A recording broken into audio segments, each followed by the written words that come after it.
What's going on? It's your boy Sermon at Sermon's Domain on Twitter. Strange Music is expanding once again with some new artists, and one of the artists is Darrein Safron.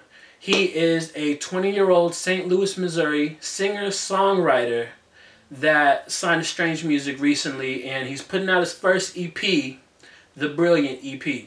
It's just a warm-up. He'll be releasing his debut album later this year, but this is to get familiar with him. You know, familiar with his sound. He's done records with Tech already, Stevie Stone. I believe he's on one with Chris Calico too. So he's not brand new to the Strange Music, but nobody's heard a full project from him. And it's interesting because when I've interviewed Tech Nine in the past, one of the times that I did, I asked him straight up, I was like, what does it take to sign to Strange Music? And his response was that he wants the spitters. He wants the artists that are really lyrical. And Darrein is not that type of artist. He's more of a mainstream friendly type of artist. Like, you listen to his music and you think this could be on the radio, which is the complete opposite of what Tech Nine has built his brand on. But it's a smart decision to expand because it might bring more opportunities for the label itself. I think at this point, if they can make Darrein a star, it would be really interesting to see. Just because, you know, he has that sound. You listen to a record like All For You or That's Me, Bad Girl. Those are records that you can hear on the radio. I don't know how you would achieve that. I don't work at the label. I don't run the label. But I'm sure there's some way that if they wanted to market him that way, he could be marketed that way. Because, I don't know, I'm just kind of very interested to see where his career goes. I mean, you look at someone like, you know, Rich. Rich has an underground fan base. He's never going to be like a mainstream artist. He doesn't care about being a mainstream artist.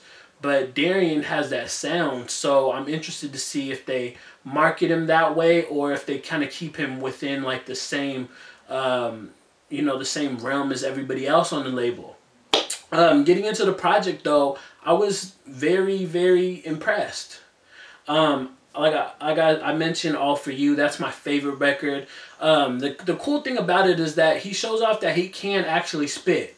He's mostly a singer-songwriter, but he's rapping a little bit, so he can spit, that's for sure. And I think the record All For You has the most potential. It sounds very Chris Brown influenced, at least in the hook. When you listen to it, you're going to be like, oh, okay, it sounds like something Chris Brown would do. And that's not to say it's a bad thing at all or that he's copying. It's just like a style that I heard, and it works for him. Tech Nine kills it too. I don't think I hear bad Tech Nine guest features. He just doesn't allow himself to write bad verses ever. And on top of that, he's on every Strange Music project. I think it's like a requirement in your contract or something.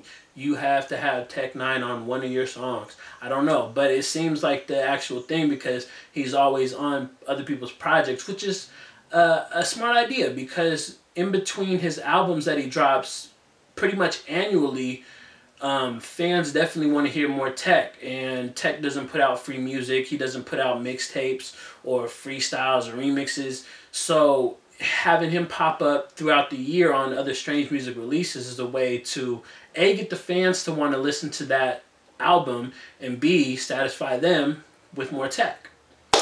The one record I wasn't really into was Shady. I just feel like out of the entire project, that one's the weak link, and maybe it's just because of the guest feature. LSD, I wasn't really too big on him.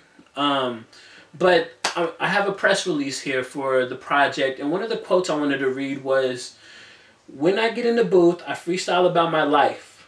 What I would say to a woman if I was really talking to them. I don't think about making a metaphor for flowers or love. Sometimes my lyrics can be explicit. That's because I get right to the point. Life is too short to be messing around." Whenever somebody says that they freestyle, I'm always kind of weary of that because, like, what is your definition of freestyling? Like, there's a lot of artists that don't write and they just go off the dome, but I'm pretty sure they record in several takes. So is that how Darrein is doing it? It sounds like that would be the more acceptable response, but he's definitely right. He doesn't sit here and come up with these clever metaphors for love. He gets right to the point.